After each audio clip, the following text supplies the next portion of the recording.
Hi friends, எல்லோருக்கும் வணக்கம். நான் இன்று செய்து காட்டப்போவது இத்தாலியன் இனிப்பு. அதற்கு தேவையான பொருட்கள்: 1 லிட்டர் பால், 300 கிராம் சுகர்,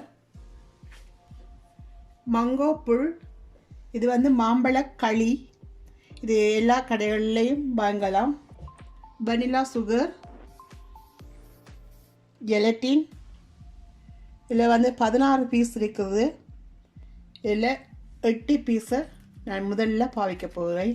நான் கொஞ்சம் தண்ணீருடன் இந்த ஜெலட்டின் பீஸை இதில் நான் சேர்த்து கொஞ்சம் ஊற விடுகிறேன். இந்த 8 பீஸ் எடுத்துருக்கிறேன். முதலில் பாலை நன்றாக சூடாக்கி கொள்வோம். இதனுடைய பெயர் பன்னகொத்தா. மிகவும் சுவையாகவும் எளிமையான முறையில் இதை நீங்கள் தயாரிக்கலாம்.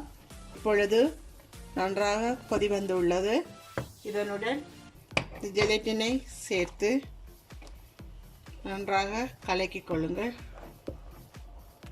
அதனுடன் வனிலா சுகர்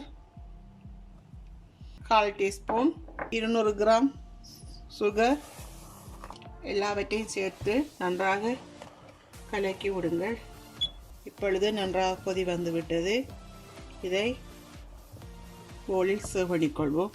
உங்களுக்கு பிடித்த பாத்திரத்தில் சேவடி கொள்ளுங்கள். இதை இப்பொழுது ஃப்ரிட்ஜில் வைக்கப் போகின்றேன். நான் மாம்பழ களியை இப்பொழுது காய்ச்சி கொள்கிறேன். இது ஒரு கொதி வந்தவுடன் ஜெலட்டினை சேர்த்து கிளறி விடுங்கள். இப்பொழுது ஒரு கொதி வந்துள்ளது. ஜெலட்டினை இதனுடன் சேர்த்து நன்றாக கிளறி விடுங்கள். 100 கிராம் சீனியையும் சேர்த்து கிளறிக்கொள்கிறேன். நீங்கள் விரும்பினால் உங்கள் தேவைக்கேற்ப சீனி கூடவோ குறைவாகவோ சேர்த்து கொள்ளலாம். மிகவும் சுவையாக இருக்கும். சிறியவர்கள் முதல் பெரியவர்கள் வரை விரும்பி சாப்பிடுவார்கள்.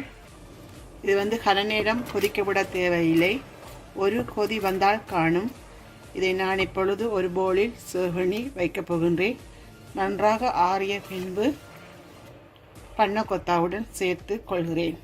இப்பொழுது நன்றாக ஆறிவிட்டது. இதை இந்தவாறு பன்னகொத்தாவுடன் சேர்த்து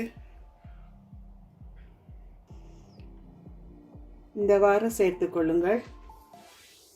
இதை இப்பொழுது ஃப்ரிட்ஜில் வைக்கப் போகின்றேன்.